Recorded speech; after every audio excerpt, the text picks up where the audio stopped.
टांगे पकड़कर उसे आकाश में घुमाया और ताड़ के पेड़ पर दे मारा। घुमाते समय ही उस गधे के प्राणांत हो गया और उस दिन रेणुकासुर का उद्धार किया और मरा। उसी दिन से लोग ताल पल गाने लगे। अब उनका भय जाता था। पूर्व काल में रेणुकासुर विरोचन पुत्र बलि का बेटा था और साहसिक नाम का था। इसका नाम साहसिक था। एक दिन वह 10,000 स्त्रियों को साथ लेकर गंधमादन पर्वत पर विहार कर रहा था और घुंघरू की चमचमाट से वहां तपस्या कर रहे दुर्वासा ऋषि का ध्यान टूट गया।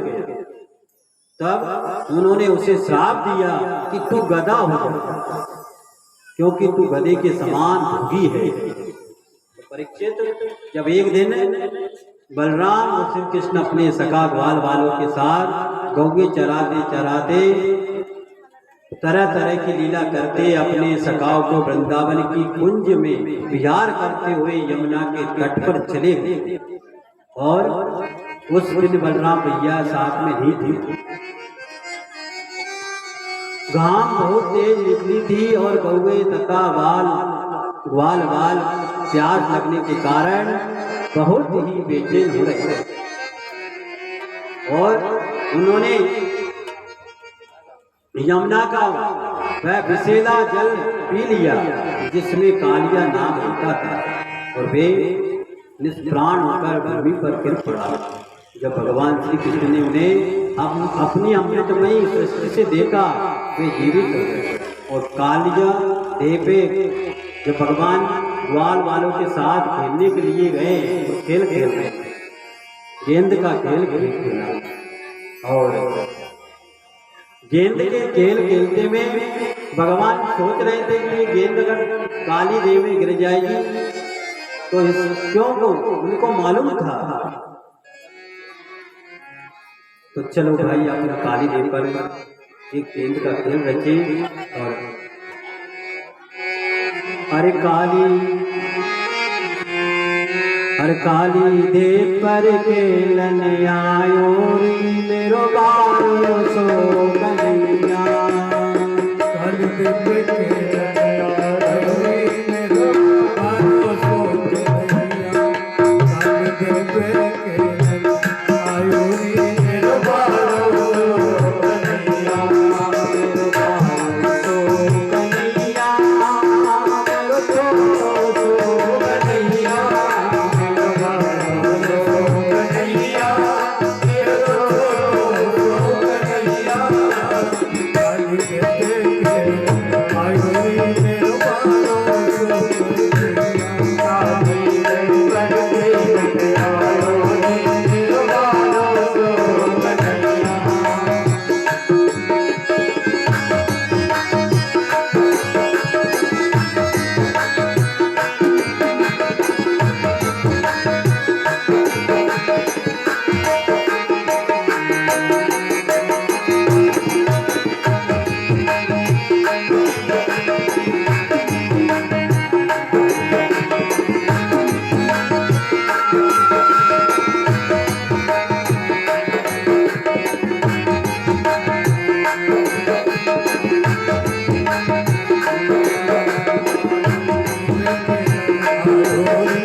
काली देह पर खेल रचने के लिए पहुंचे।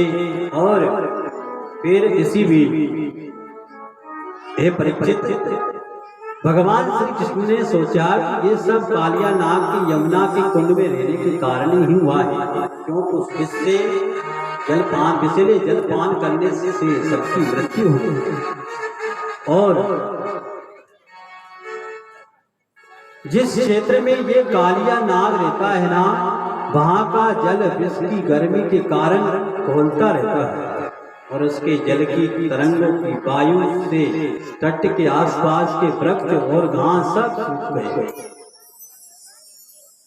उसके ऊपर से यदि कोई पक्षी गुजरता था और तो भी वह भी उसी क्षण प्राणहीन होकर गिर जाता था। अगर पक्षी भी ऊपर से उड़ के जाता है तो वो भी प्राणांत हो जाता था, इतना विषैला जल है।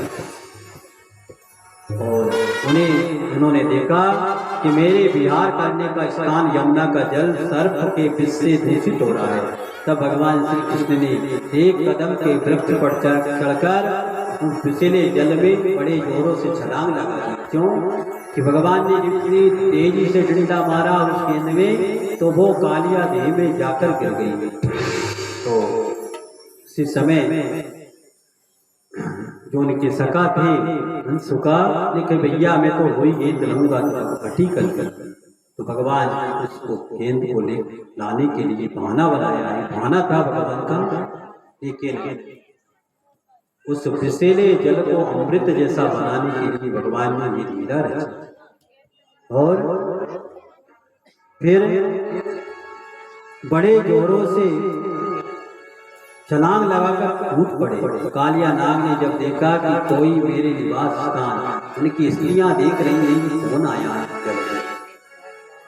और नाग पत्नियां भगवान से भी विनती करती कि तू कहाँ से आया है, क्योंकि हमारे पति देवता मेरी नींद में सो रहे हैं, अगर नाग देवता जाग जाएंगे तो तुमको खा जाएंगे, मार डालेंगे। भगवान कह रहे हैं उनको जगाओ। भगवान सोचते थे कि ये जगना चाहता है।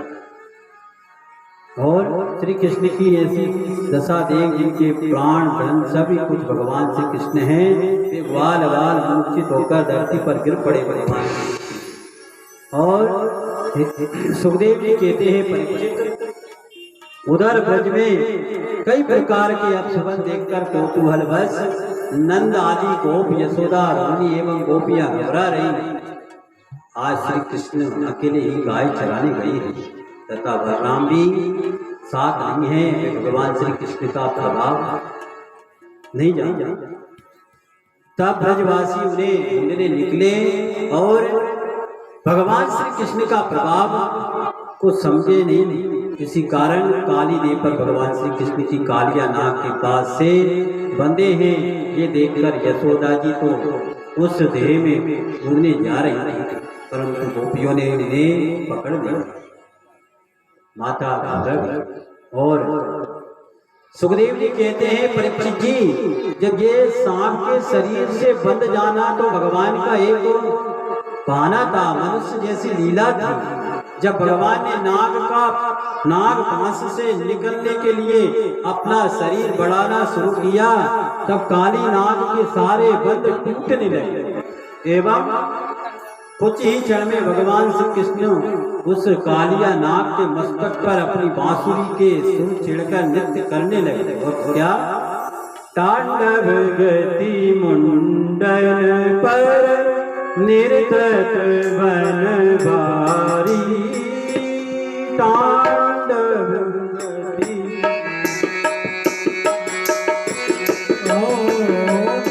तांडव गति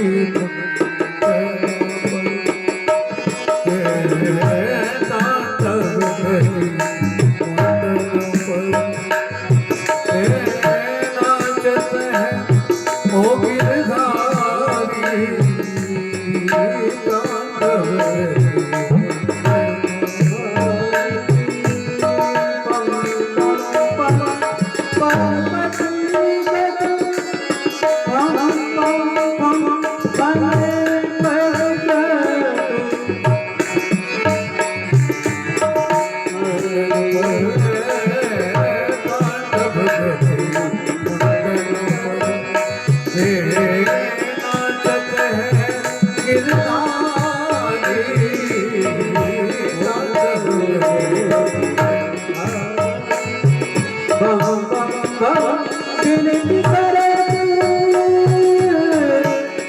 बम बम बम विनती करे नाग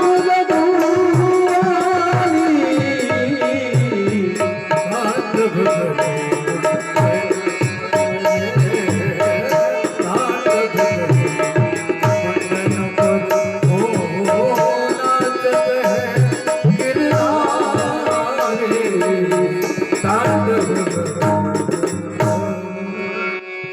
तो भगवान नृत्य कला कर रहे हैं और पूर्व प्रवर्तक भगवान श्री कृष्ण उसके सिरों पर कलापूर्ण नृत्य कर रहे हैं।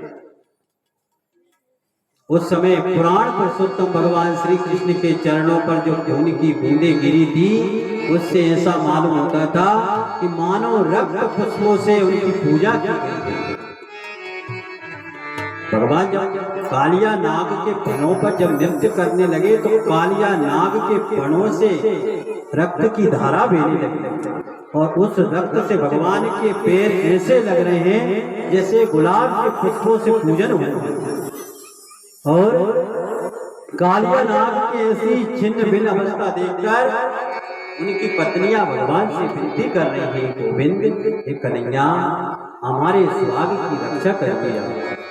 और आगे करके भगवान की शरण में आई और हाथ जोड़कर प्रणाम करके भगवान की स्तुति करते। नाग पत्नियों की स्तुति भगवान श्री कृष्ण ने दया करके नाग को छोड़ दिया और वह दीनता से भगवान श्री कृष्ण के आगे हाथ जोड़कर बोला कि नाथ हम जन्म से ही दुष्ट तमोगुणी हैं और बहुत दिनों के बाद ही बदला लेने वाले हैं। वाकई में नाग कभी छोड़ता नहीं, अगर कोई गलती कर दे रस्सी नाग अगर है तो भले ही आप 50 वर्ष के पुराने पेड़ को भी नहीं भूलता है। कहावत में भी कहते हैं कि भैया काला नाग जैसा रखा है कि वो अपनी भूल नहीं छोड़ेगा। इसी प्रकार उसकी बात सुनकर भगवान ने उनसे कहा, श्री कृष्ण कहते हैं हे सर्पराज आप तुझे यहाँ नहीं रहना चाहते, तू अपने स्त्री पुत्रों सहित शीघ्र ही यहाँ से समुद्र को चला जा। मैं जानता हूँ कि तू गरुड़ के भय से रमणीक द्वीप छोड़कर यहाँ आ बसा है और अब तेरा शरीर में मेरे चरण चिन्ह है। भगवान कह रहे हैं तेरे पनों के ऊपर मेरे चरण चिन्ह रखे हैं, विराजित हैं, तो तेरा गरुड़ कुछ नहीं कर सकता। अब तुम्हें किसी चीज से भय नहीं और क्यों मेरे चरण अंकित हो गए, तू जा, अब गरुड़ तुझे खाएगा नहीं। तब कालिया नाग अपनी पत्नी और बच्चों के साथ भगवान श्री कृष्ण की कृपा से यमुना का जल अमृत करके रमणक द्वीप की यात्रा की। भगवान श्री कृष्ण की कृपा से यमुना जी का जल अमृत के समान मधुर हो और पूर्व जन्म में कालिया नाग भृगुवंशी वेद सिरा नाम के मुनि थे। कालिया नाग पूर्व जन्म में वेद सिरा नाम के मुनि थे और वे विंध्याचल पर्वत पर तपस्या करते थे। कुछ दिन के बाद वहां तपस्या करने के लिए उन्हीं के आश्रम पर अश्वशिरा मुनि आए। वेद शिरा मुनि के पास अश्वशिरा मुनि आए और उन्हें देखकर वेद शिरा मुनि के नेत्र क्रोध से लाल हो और रोषपूर्ण स्वर से बोले तुम यहाँ तपस्या मत कर। तब अश्वशिरा मुनि ने कहा कि तुम व्यर्थ ही सर्प की तरह क्रोध करके फंकारते हो, अतः तुम हमेशा के लिए सर्प योनि में पहुंच जाओ, तुम सर्प। तो वेद शिरा ने भी उन्हें काक होने का श्राप दिया। वे ही अश्वशिरा भगवत कृपा से योग सिद्धियों से मुक्त होकर काक भुसुंडी हुई। काक भुसुंडी जी का जन्म पाया अश्वशिरा ने। तो राजा परीक्षित ने पूछा, भगवान कालिया नाग ने रमणक द्वीप को क्यों छोड़ उस अबोले ने गरुड़ जी का कौन सा अपराध किया? इसी प्रकार भगवान श्याम सुंदर ने कालिया नाग का उद्धार किया, फिर प्रलंबासुर का उद्धार और गोपों को दावानल से बचाना आदि बताया गया। और सुखदेव जी कहते हैं, परीक्षित, एक दिन बलराम और श्री कृष्ण गौए चराते चराते भांडेर वन की ओर चले गए और तब कंस का अनुचर प्रलंबासुर नामक एक असुर ग्वाल बालों के वेश में आकर उनमें मिल गया और उनकी इच्छा श्री कृष्ण और बलराम का हरण करने की थी, परंतु उनकी इच्छा पूर्ण हुई। और परीक्षित, भगवान श्री कृष्ण तो सर्वज्ञ हैं, उसे देखते ही जान गए, फिर भी उन्होंने उसका मित्रता का प्रस्ताव स्वीकार कर लिया। जब नटवर नागर भगवान श्री कृष्ण ने एक युक्ति सोचकर कहा कि मेरे प्यारे मित्रों, आज हम एक नए तरीके से दो दल बनाकर खेल खेलेंगे। तब उन्होंने बलराम और श्री कृष्ण को नायक बनाया। और परीक्षित, जब मानव वेशधारी बलराम और श्री कृष्ण को हाथ पर हाथ मारकर बालोचित रूप से अपनी अपनी पारी वाले ग्वाल वालों का बंटवारा कर लिया, तो बलराम जी ने कहा, हाथ मार मैंने श्री दामा लिया। और श्री कृष्ण ने कहा कि हाथ मार मैंने मन सुखा लिया।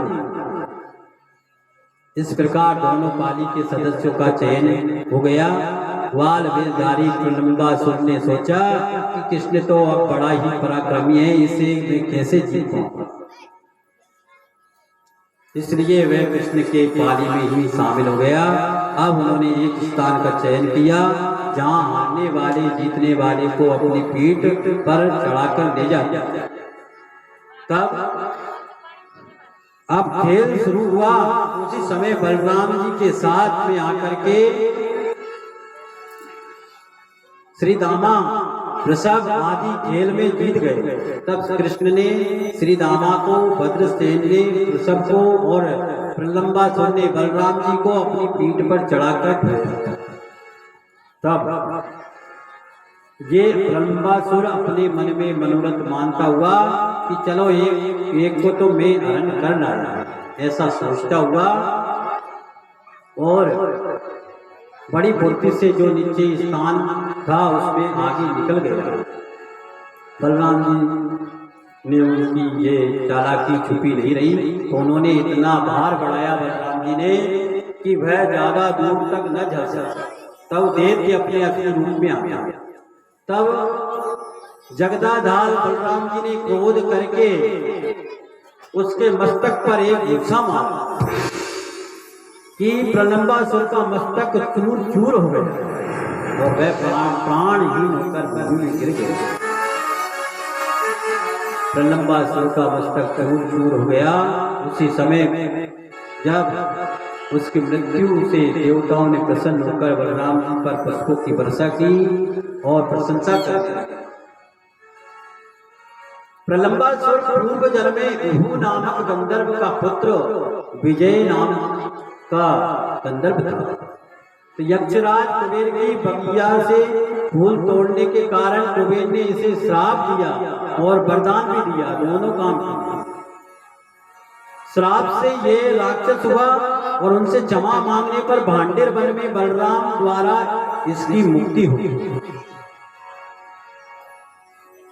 और हे परीक्षित, जब ग्वाल बाल खेल कूद में मग्न थे तो निर्भय होकर प्रसन्नता पूर्वक तरह तरह के खेल खेल रहे थे। तब उनकी गौएं हरी हरी हाथ चलती हुई मुंजावटी सरखंडों के वन में चली गई और उन्होंने देखा कि हमारे पशुओं का तो कहीं दूर दूर तक भी पता नहीं। तब ग्वाल वालों ने तुरंत ही खेल बंद करके उन्हें खोजना आरंभ किया और गौ के खुर से निशान देखते देखते जैसे खोज करते हैं ना अपन के कौवे किधर गई है, वैसे किधर गई, ऐसे ही भगवान ग्वाल बाल उनकी खोज कर रहे हैं और देखते देखते उनके खुरों को चल दिए। इसी प्रकार बुरी तरह ये देख करके कौवे बछड़े सब टकरा रहे थे और श्री कृष्ण जब उनकी रुआसी आवाज सुनी तब उन्होंने उन गौवों का नाम ले लेकर पुकारना शुरू कर दिया। गौवों ने अपने नाम की ध्वनि सुनकर तथा श्याम सुंदर श्री कृष्ण की आवाज को सुनकर कहा, पहचान लिया और गौवों ने लंबाना शुरू कर दिया। ग्वाल बाल उसी वन में बैठे हुए परीक्षित, इतने में बड़े जोर की आंधी चल पड़ी और उस तूफान के कारण सरकंडों के आपस में टकराने से उस वन में आग लग गई और सभी ग्वाल बालों को भगवान ने दावानल से बचाया, अग्नि को पान कर गए। भगवान सबका खेल खेल में उनका उद्धार किया। इसी प्रकार जब उन्होंने फिर वर्षा एवं शरद ऋतु का वर्णन, वेणुगीत का आदि का वर्णन सुनाया और जग पत्नियों के द्वारा भगवान श्री कृष्ण के ऊपर कृपा, भगवान श्री कृष्ण की कृपा से सुखदेव जी कहते हैं, परीक्षित एक दिन बलराम श्री कृष्ण अपने सका ग्वाल वालों के साथ गौओं को चराते हुए वृंदावन से बहुत आगे निकल गए। आसमान निर्मल हो रहा था और बरसात के बाद भी तीखी धूप निकली हुई थी और यमुना के किनारे पर लगे हुए वृक्षों की छाया से उस तीखी काम से बचने के लिए एक मात्र महासाधन था। वहां बैठकर विश्राम किया और ग्वाल बालों से कहने लगे, मेरे प्यारे मित्रों, ये वृक्ष कितने भाग्यवान हैं, इनका सारा जीवन परोपकार में ही व्यतीत हो जाता है और स्वयं तेज वायु के झोंके, वर्षा और काम आदि पाला और आदि सहन करते हैं, फिर भी जीवधारियों का पोषण करते रहते हैं। धन्य है ये वृक्ष, क्यों इन्होंने परोपकार के अलावा कुछ नहीं किया। स्वयं दुख भोगते हैं लेकिन मानव शरीरधारियों को सुख पहुंचाते हैं। मां वृक्ष कबहु नहीं फल भगे, नदी न संचे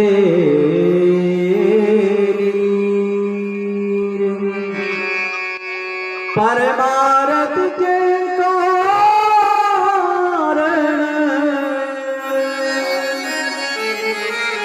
सागुन धरा शरीर।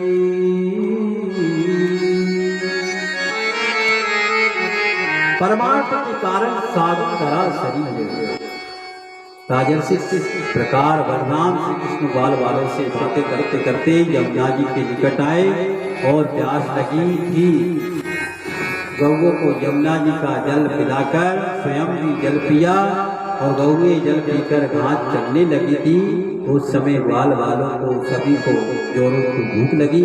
तब उन्होंने बलराम और कृष्ण के पास आकर कहा, हे नयनाभिरामम, हे बलराम जी, आप बड़े ही पराक्रमी हैं।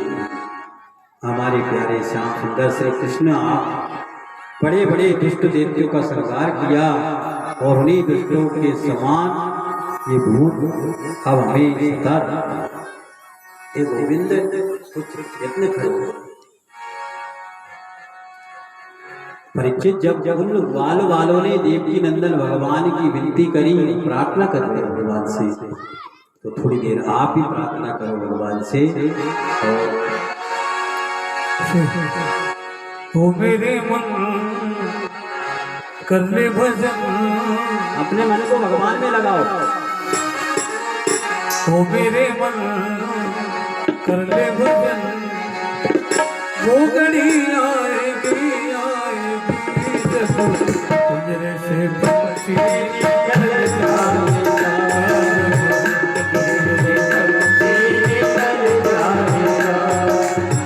ओ मेरे मन कर ले भजन, ओ मेरे मन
आयो जग में मुक्ति पाने के आयो जग में हाथ पसारे जाएगा हाथ पसारे जाएगा मुक्ति पाने आयो जग में हाथ पसारे जाएगा मुक्ति पाने आयो जग में हाथ पसारे जाएगा जीवों में भी आएगी जैसे पक्षी निकल जाएगा जैसे पक्षी निकल जाएगा मेरे मन जय हो ओ मेरे मन करने बदल तो कली आएगी जैसे पक्षी निकल जाएगा जैसे पक्षी निकल जाएगा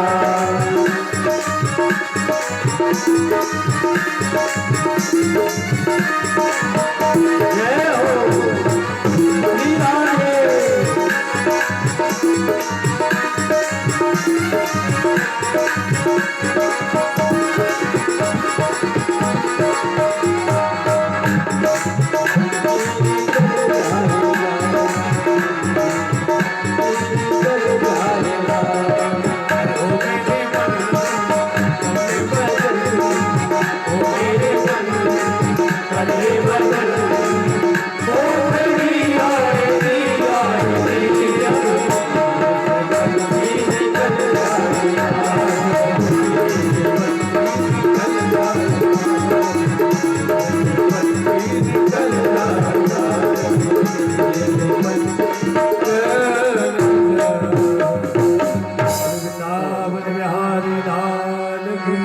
राधे सबने प्रार्थना करी भगवान की। हे परीक्षित, जब ये देख करके देवकी नंदन भगवान श्री कृष्ण की इस प्रकार प्रार्थना करते हुए कहते हैं, इति विज्ञापितो गोपेर भगवान देवकी सुता भक्तायां विप्रभार्यायां प्रसीदन्निदमब्रवीत्।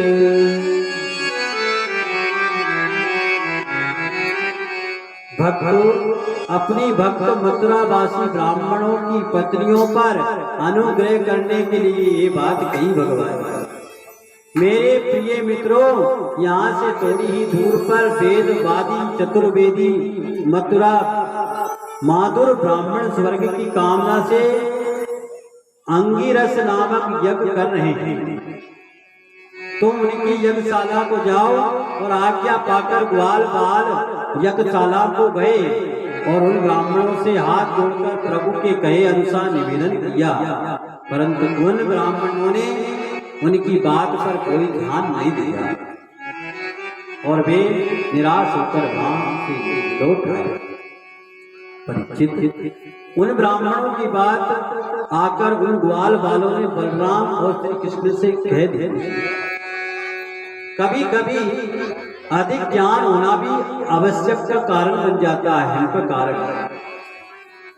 उनकी बात सुनकर भगवान श्री कृष्ण ने कहा, मित्रों, अब की बात तुम लोग उनकी पत्नियों के पास और उनसे सेना बलराम और श्री कृष्ण यहाँ आए हैं, तुम जो भी कुछ मांगोगे वे तुम्हें मिल जाएगा। तब ग्वाल वालों ने उनकी पत्नियों के पास गए और उनसे प्रणाम करके बोले कि कृपया आप हमारी बात ध्यानपूर्वक सुने और यहाँ से कुछ दूर पर राम और श्याम गौवे चलाते हुए आए हैं एवं उन्हें बहुत ही भूख लगी है, इसलिए आप कुछ भोजन के लिए सामग्री दे दीजिए। परीक्षित, जब राम और श्याम का नाम सुनते ही उन यज्ञ पत्नियों ने बड़े ही गदगद भाव से स्वर में उन ग्वाल वालों से कहा कि हमारे प्राण प्यारे श्याम सुंदर और राम के सखाओ, तुम कुछ क्षण ना ठहरो। अभी भोजन सामग्री तैयार किया देते हैं, तो उन लोग को लेकर के चले जाते हैं और भोजन सामग्री उन्हें भी दे देते हैं। परंतु उनके हृदय में बहुत दिनों से उनके दर्शन की लालसा थी। अब यज्ञ पत्नियों ने अत्यंत ही स्वादिष्ट और रुचिकर भक्ष्य भोज्य लेय पेय और शौच अर्थात आदि तरह तरह के पकवान बनाकर दिए, स्वयं भी दे गई और अपने कर्मों के साक्षी भी उन्होंने उन युवतियों को और देखकर कहा, देवियों आपका स्वागत है। भगवान ने उनको स्वागत किया और तुम बहुत भाग्यशाली हो, यहाँ बैठो। उस समय श्याम सुंदर ने कहा कि अपना सच्चा हित जानने वाले जितने भी बुद्धिमान प्राणी है ना, वे सभी अपने प्रियतम के समान मुझसे प्रेम करते हैं। इस प्रकार कुछ संकोच मत करो, और ये जानता हूं अब तुम मेरा दर्शन कर चुके हो और यज्ञशाला को लौट आओ, क्योंकि तुम्हारे पति गृहस्थ ब्राह्मण हैं, वे तुम्हारे साथ ही मिलकर यज्ञ करेंगे। तुम भगवान के तुम यज्ञशाला में लौट जाओ। और मैं विभोर्हति भगवान गदितुं सत्यं कुरुष्व निगमं तव पादमूलम् प्राप्ता वयं तुलसीदास पदावशिष्टम् केसे निभोडितमित लभं गये समस्त बंधु। यज्ञ पत्नियों ने कहा, अंतर्यामी श्याम सुंदर श्री कृष्ण, आप ये बात निष्ठुरता से हैं और आपको ऐसी बात नहीं कहनी चाहिए। प्रभु, श्रुतियां कहती हैं कि जो एक बार भगवान को प्राप्त हो जाता है ना, उसे फिर संसार में नहीं डोलना पड़ता है और गोविंद की चरणों में देखकर जीवन यापन करते रहते हैं। और सुखदेव जी कहते हैं, परीक्षित, जब उसी प्रकार भगवान श्री कृष्ण ने इन सब पर सभी प्रकार की कृपा की, समझा कर कहा, तब ब्राह्मण पत्नियां यज्ञशाला को लौट गई और किसी ने भी उनसे कुछ नहीं कहा। अब उन्होंने श्री कृष्ण ने उन ब्राह्मणियों को लाए हुए चारों प्रकार के भोज्य पदार्थों से पहले अपने साथी ग्वाल वालों को भोजन कराया और फिर स्वयं भोजन करने लगे। और हे परीक्षित, जब उन ब्राह्मणों को ये मालूम हुआ कि श्री कृष्ण तो स्वयं पर ब्रह्म हैं, तब वे बहुत पछताए और उन्होंने कहा, नूनं भगवतो माया योगिनापि मोहिनी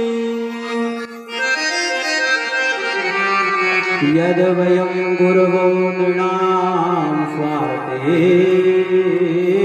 मियामहि द्विजा।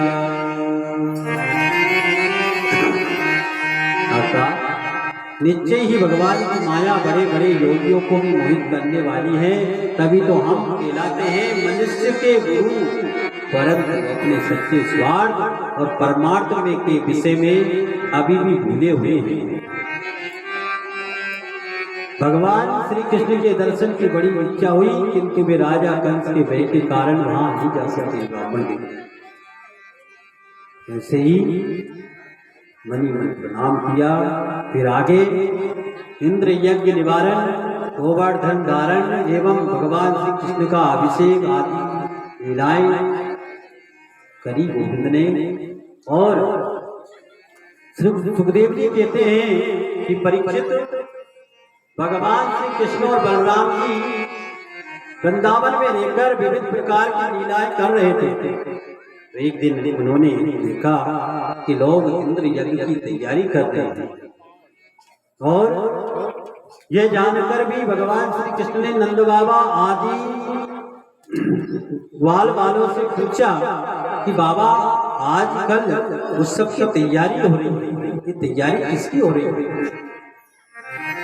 इसका क्या फल है, इस उद्देश्य को लेकर कौन कौन लोग किन किन साधनों के द्वारा किसकी यज्ञ की तैयारी कर रहे हैं, बताइए।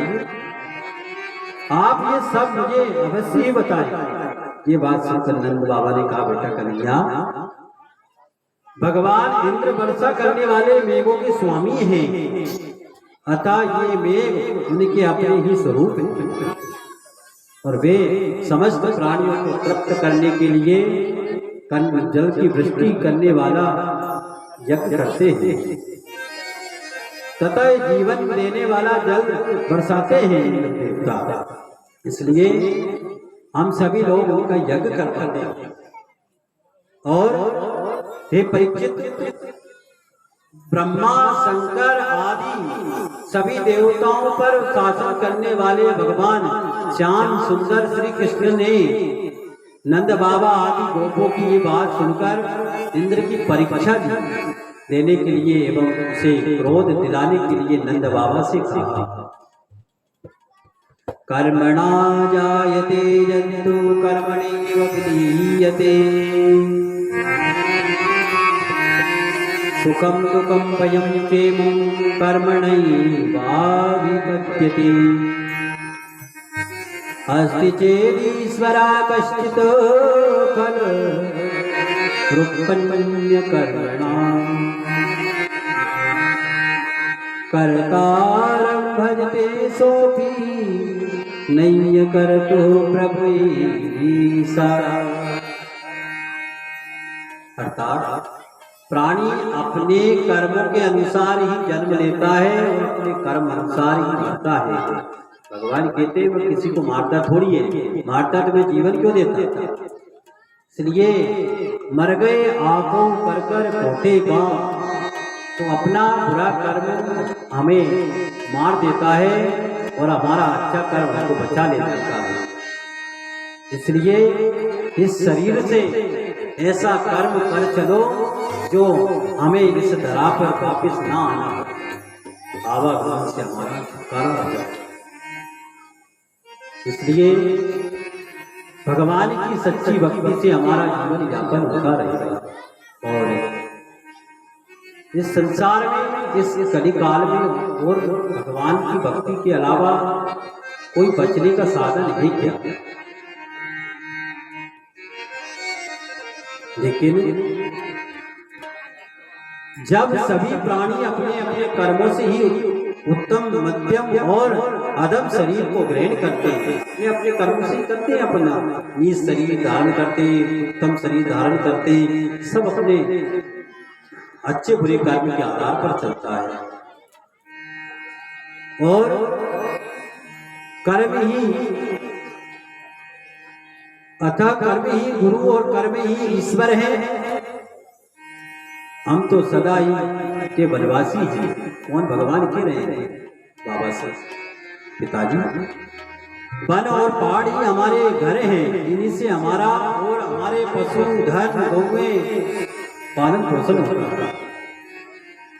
हम विप्र देवों के द्वारा गिरिराज जी का पूजन करेंगे और इंद्र यज्ञ के लिए जो सामग्रियां इकट्ठी की गई है ना, उनसे इस यज्ञ का अनुष्ठान करने की तैयारी कर रहे हैं। मेरे तो पिताजी ऐसी ही सम्मति है और आगे आप लोगों की जैसी उचित बात लगे वही करेंगे। श्री सुखदेव जी कहते हैं, परीक्षित, सर्व अंतर्यामी भगवान श्री कृष्ण ये जानते थे कि इंद्र को बड़ा घमंड होता, भगवान समझ गए, इसलिए क्यों ना इसका घमंड चूर चूर कर दें। नंद बाबा आदि भक्तों ने श्याम सुंदर श्री कृष्ण की ये बात मानकर बड़ी प्रसन्नता से गिरिराज जी का पूजन की तैयारी में लग गए और कहते हैं सब, हर मैं तो गोवर्धन को जाऊं मेरे वीर, नाई माने मेरो मन गावे तो गोवर्धन।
मैं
तो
तो परीक्षित, ब्रह्मा शंकर आदि सभी देवताओं पर शासन करने वाले भगवान श्याम सुंदर श्री कृष्ण ने नंद बाबा आदि गोपों की ये बात सुनकर इंद्र की परीक्षा लेने के लिए एवं उनसे क्रोध दिलाने के लिए नंद बाबा से कहा।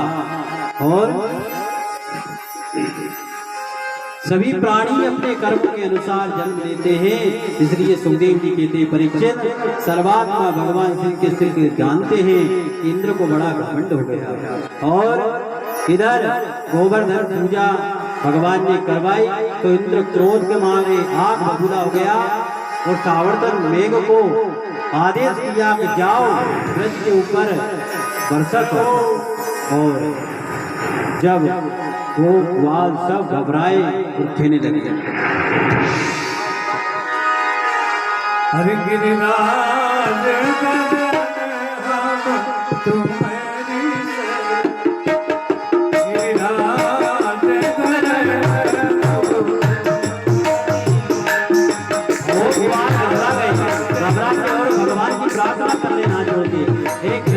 हम तो तुम्हारे शरण में हैं, अब आप ही बचा सकते हो इच्छा से। गिरिराज नंदन राम तुम्हारी शरण। गिरिराज नंदन प्रभु तुम्हारी शरण। तुम्हारी शरण प्रभु तुम्हारी शरण। तुम्हारी शरण प्रभु तुम्हारी शरण। गिरिराज नंदन राम तुम्हारी शरण। गिरिराज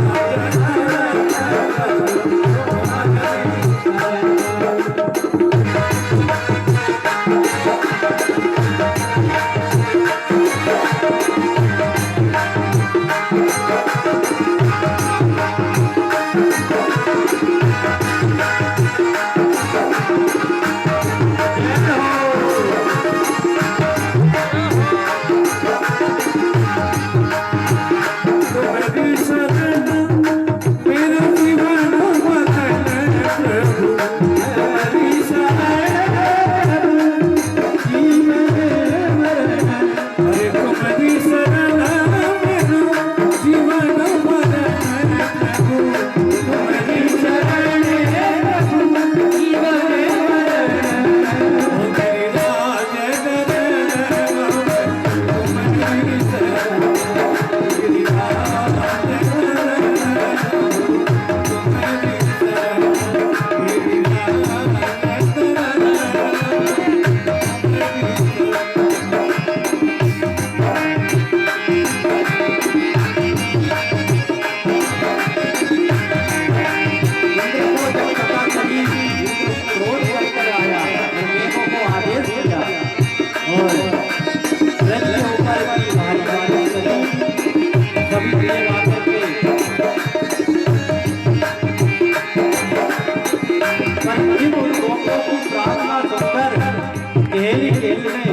एक ही हाथ से गिरिराज को बाढ़ अपनी पत्नी पर कांटे की तरह भगवान ने धारण कर लिया।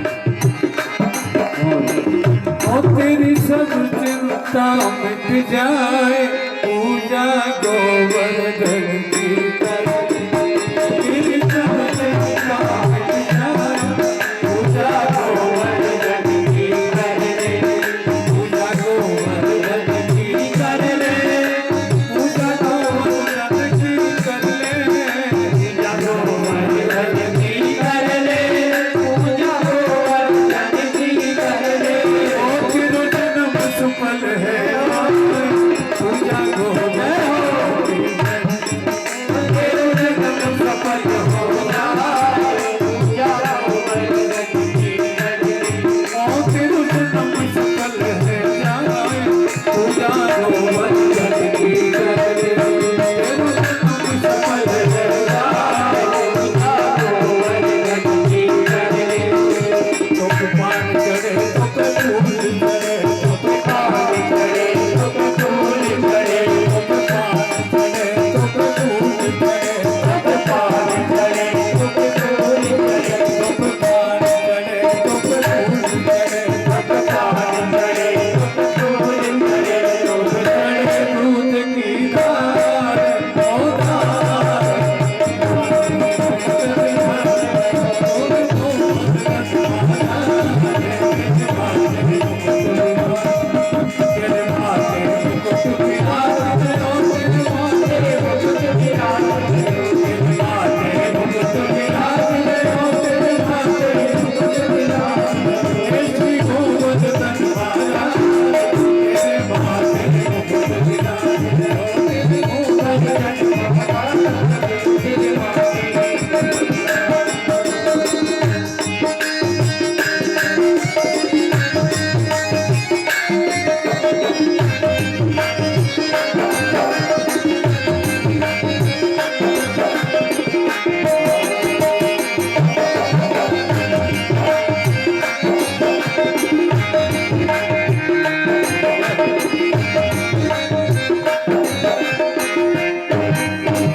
धीराज भगवान जय हो।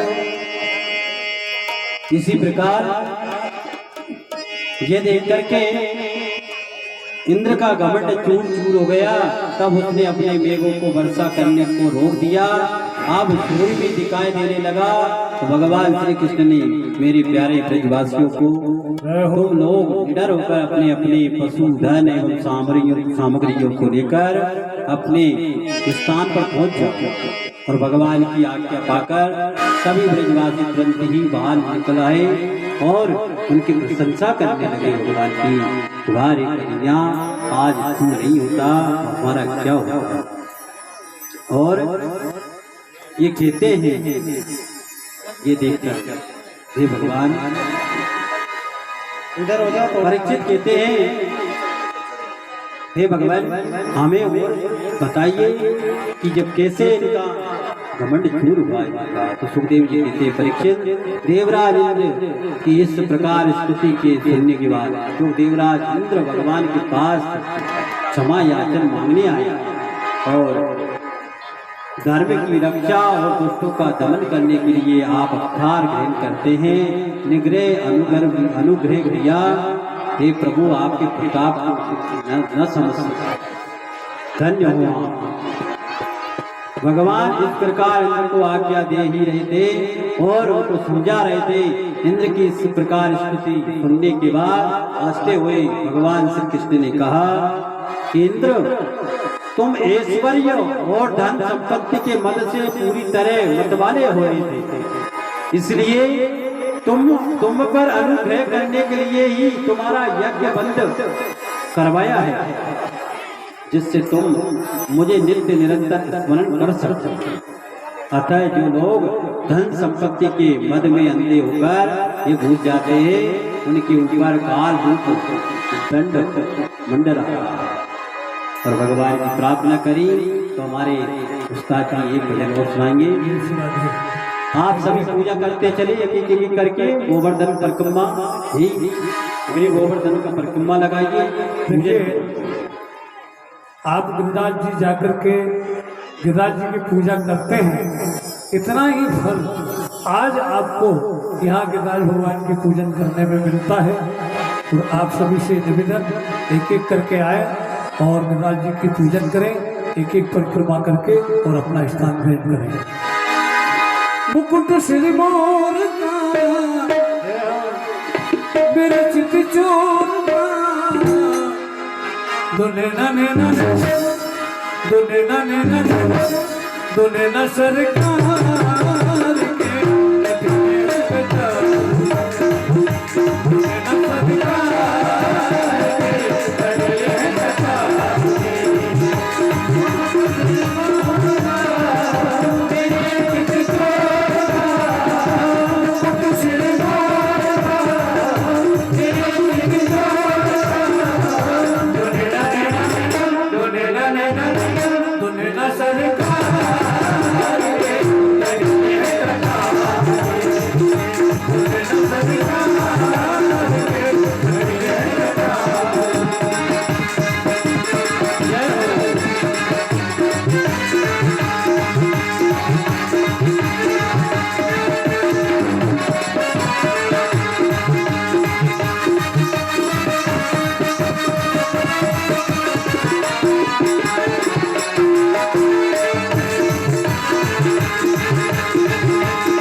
अब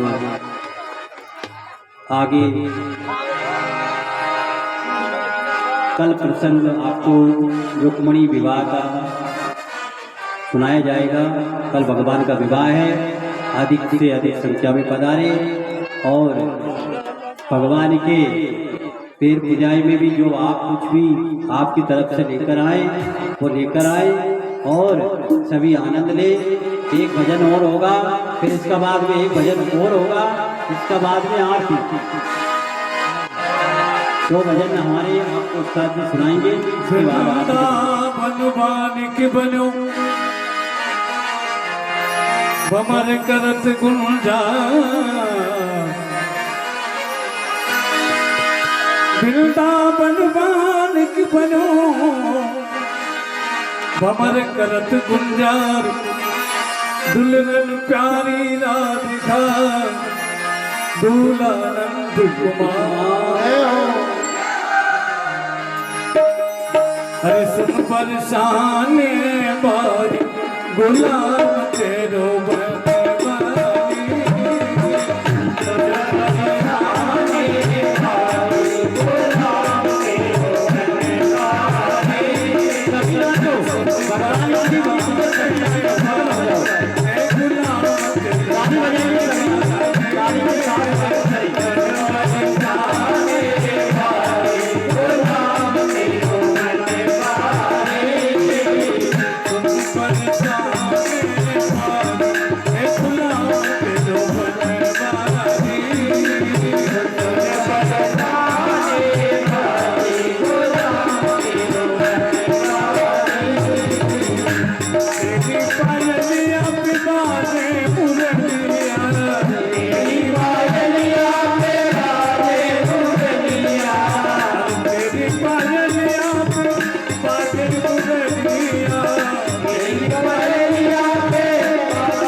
एक नाम संकीर्तन और करेंगे, इसके बाद आरती।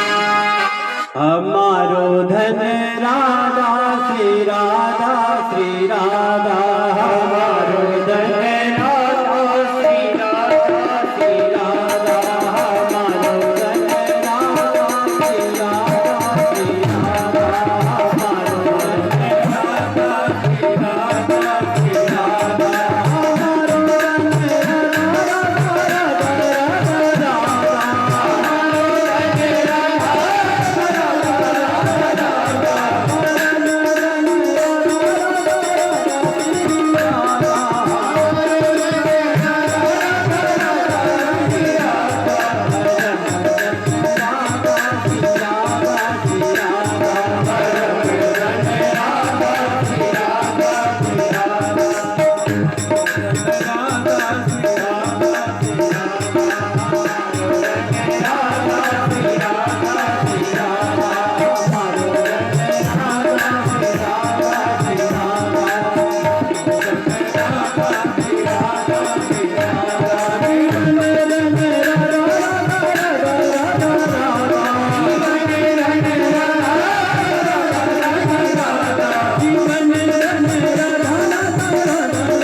वृंदावन बिहारी लाल की जय।